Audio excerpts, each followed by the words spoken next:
Mao ni ang kulungan sa baboy. Dako kay area. Dili ginabutang ang baboy. O yan, ay panahon nga mahalin ang baboy, wala na po'y baboy. After 3 months, diha pa makapalit og baboy usab.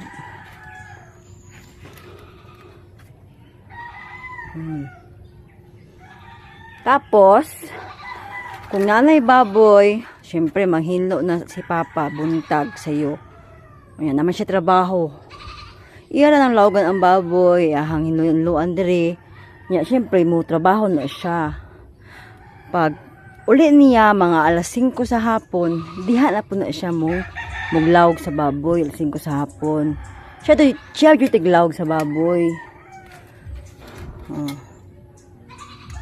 Siya tiglawg sa baboy mo nang naipanahon nga kung mubahaw ang baboy, wala pa siya kaabot ana. Kaya alas 5 pa man siya makauli. Ana ang story.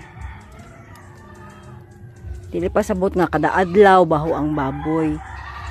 Mubaho lang yun na siya pagkuan, pagkanang pag si Papa wala diri mubaho yun na siya. Ang hangin ba? Bilang ang hangin padung. Depende sa hangin kung asa siya padulong. Pero dili mo po na siya adlaw-adlaw mo ni mahaw. Uy. Kaya ginamintin mo dyan hilo. Awar doon na. Napati kuan diha Ayan, nagkuha siya tubig. Sa balay siya nagkuha tubig. Siya nagahakot. 70 years old na ha. Nangabuhi nagtarong. Ning kamot na. Wala magsalig sa anak. Ito, balik ko. Amo ni kakulungan. Isa o duha. Ito ang mga anay. Baligyan ang mga anay. Pag human sa baligyan sa anay, mga anak. O maka-anak. Baligyan. Magpalit pa siya baboy sunod para sa iyang birthday. Gawas ta.